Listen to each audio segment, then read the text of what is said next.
Juan Chavana and Chris Williams set to go right here for this 180-pound bout.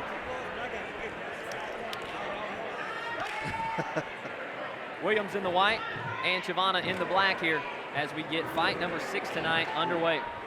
We'll start off straight here.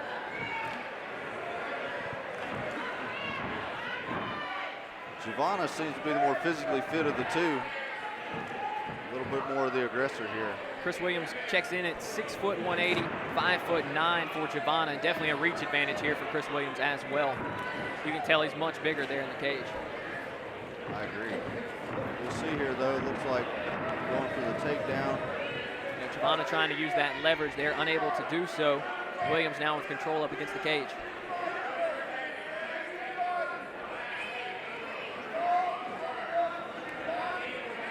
Really, I'd be impressed to see Chavana at 170 pounds. This guy's shredded at 180. Yeah.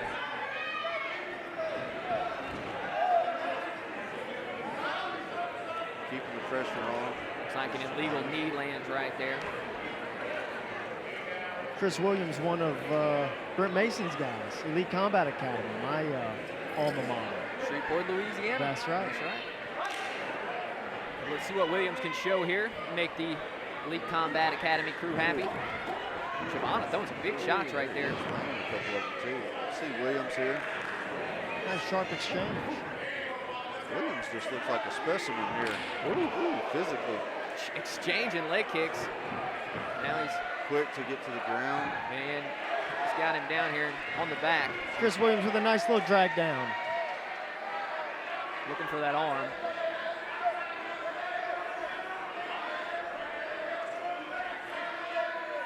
Coach Brent Mason here instructing him to try and take the neck. Switching to the back, see if he gets the hook set here. Pretty smooth back take there from Chris Williams. He's got the Kimura grip on the golden arm, holding that arm down so he can control. He's got the right hook. If you got the left on golden arm as far as the Kimura grip on that, and you've got the right hook on the other side, the back take is inevitable as long as he doesn't lose that grip, and there it goes. I like it. I like it. Good use of positioning there and strengthen the grips. Chris trying to power his way on top and being almost like a got your back, but on top of you, you can get your hips flattened out real easily and bust it up. So wasn't quite able to get to that position, but this is a good place for Chris Williams to sit here and try and gain his composure. He's winning the fight. He's in a dominant position. He needs to hold this and gain his, catch his breath maybe. He's got 30 seconds to try and finish this one off with that position. Trying to get some damage in here. That's right, use the position to your advantage. Not only wearing your opponent down, but saving your own energy to be able to push forward to the later round. Back to guard. competitive stuff here between these guys. Definitely, definitely. I'm going to give Williams the advantage in this round, but, you know, it's fairly even as far as, you know, I'm concerned. Definitely got to give the advantage to Williams for the takedown and the back take. Nice work. Yeah, I would have to say Williams probably comes away with round number one right there. Definitely. It's interesting to see with these extremely athletic looking guys though, how long they can keep on that explosive performance. You know, it takes so much energy to explode like that. And if the guy against them is able to weather that storm, a lot of times they're able to pull through. So, and again, we're looking at amateur fighters here, so we can see the composure is going to come into effect here.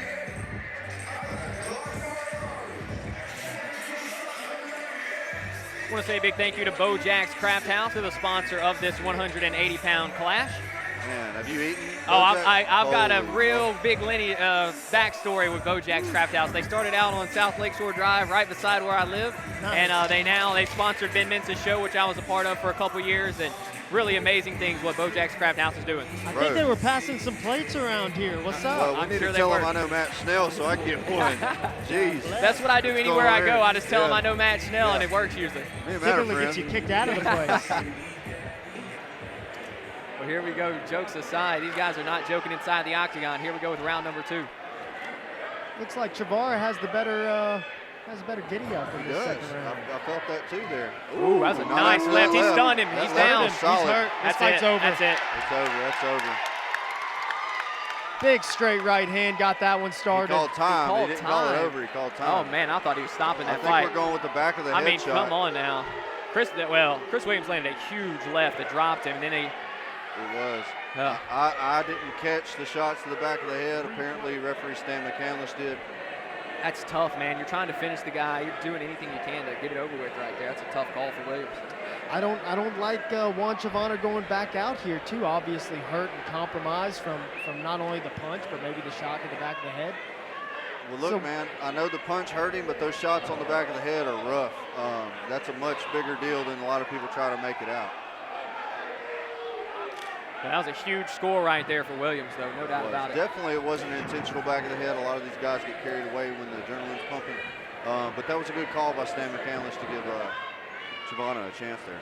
Both guys fighting predominantly southpaw so far through the fight.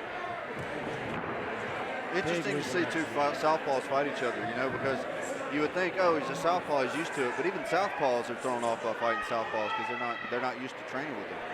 Hasn't been a ton of changing. See if somebody elects to do so here. I hope Williams didn't blow his wad a little bit there on that, thinking he had the finish. Well, he's throwing them right there. There's a big right hand that lands. Chris Williams showing some good stuff here. Yeah, Chris Williams looks really solid in there. He needs to calm down and relax in this position, pick his shots. He's really just trying to swing through. He gassed himself a little bit. You can see it as they break that exchange. Chavana's still in there fighting, though, man. Yeah, Chavana with the left right there as they engage in this clinch. There's a takedown for Williams.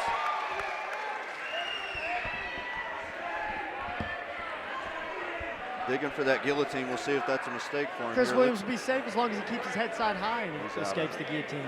The size of Chris Williams has really paid off, I guess you would say, in these clinches and the takedowns. You can tell he's a more powerful fighter. Juan Chavana hanging in tough, though, and definitely the smaller of the two. Sure. But yeah, it's been a competitive affair so far.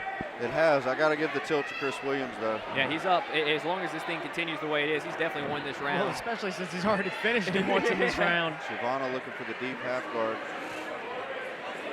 Could be looking at a 2-0 lead going into the third round here if you're Chris Williams, especially if he's able to hold on. Rip Mason always has something up his sleeve, always has a new student on the rise. It's good to see. He does. And you know, it's tough. I'd hate to see this for Chris Williams to be that close and think you have the finish. Nice, well, that was sweet. a tremendous flip right there, and Williams. Right into a triangle. Let's see if he can finish this. Looks like Juan Chavana is just going to be a little too short-legged to squeeze this triangle here. On that triangle, he lost it. Maybe somebody else. Chris Williams has some broad shoulders. Yep. That's a thick dude for 180. Side control here. Let's see if he lands some shots. Hey, man, but hats off to Chavana. You know what I mean? He took those good blows. He also took one to the back of the head. You know, he's still fighting. You know, attempting the triangle, still moving around. Yeah, he could have easily bowed out, you know, during that exchange that dropped him earlier on. But man, that's the thing. You get 5 minutes. You know, he didn't take it. You know, so most fighters don't take it, you know, even though they should. Well, that's the end of round two. Feels like to me Chris Williams up 2-0 at this point. Chavana may be in a spot, Matt, where he's got to finish things off here in round three. Agreed, yeah. I think Chavana needs to come out here and make something happen, get a finish if he's going to get this victory. Look, man, and then but I don't think it's Brent Mason's style to just sit there and back off the gas. I think he's sitting there telling Chris Williams, let's push this guy, let's get him down, let's keep dominating him. I would be very surprised if this young man doesn't come out trying to finish this fight. And that's why we like these guys. That's what people from Louisiana do. They come out and they try and kill you legally, of course. Right? Legally. It's the ref's job to keep you from doing it. But like we were talking about earlier, you know, depending on the different style of the referee, his background, what angle he's seeing, you're never safe. You're never safe to let it go into the judge's hands. And as a fighter, you always want to get that finish. Always. That's the only for sure thing in fighting. It's called fighting, not winning. Well, we've seen 3 fights finished off. We've seen 2 go to the judges' scorecard. We enter round number 3 here between Juan Chavana and Chris Williams.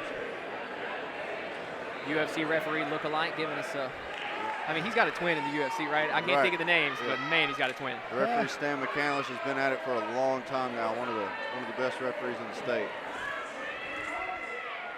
Let's see if Chavana shows some aggression here.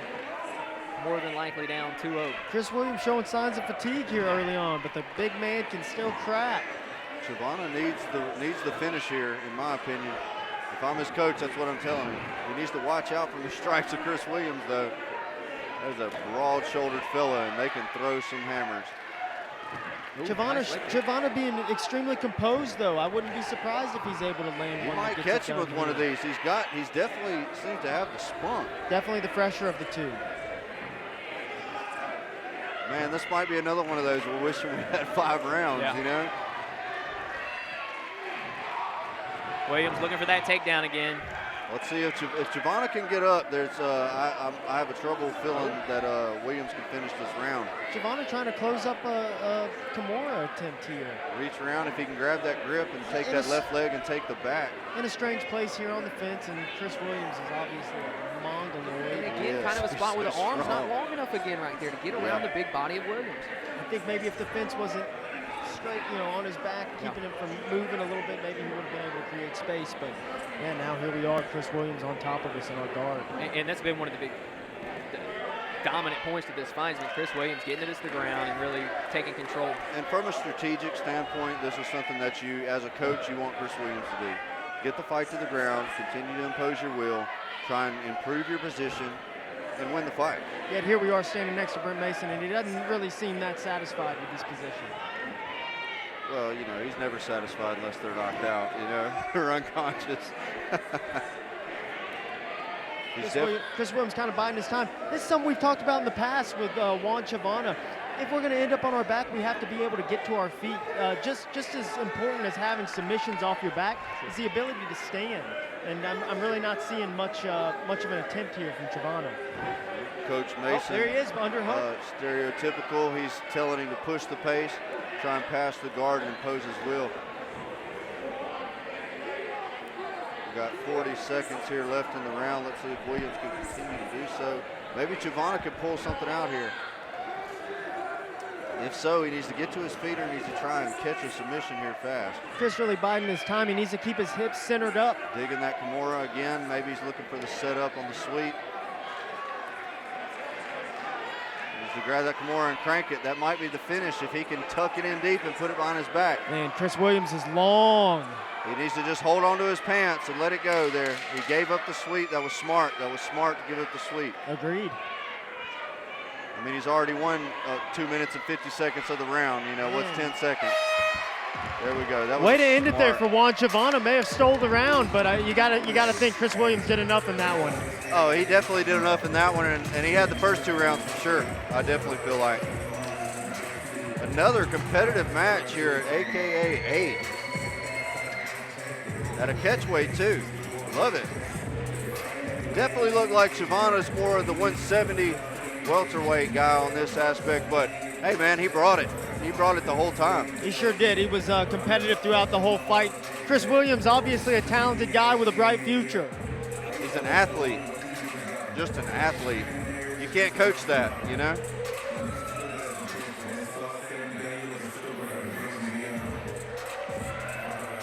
Chris Williams definitely looks like he was in a fight though.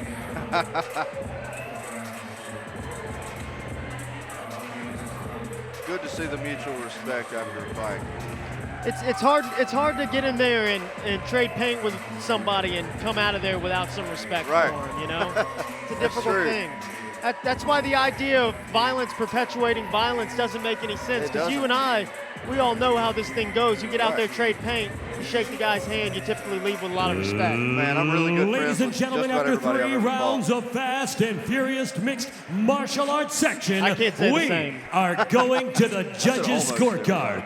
Ladies and gentlemen, all 3 judges have seen this fight the same way. Therefore, declaring your winner by unanimous decision,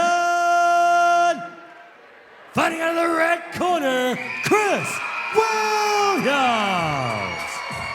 Big win for Chris Williams, hometown guy, one of the few this tonight. Yeah, it was a good performance, definitely.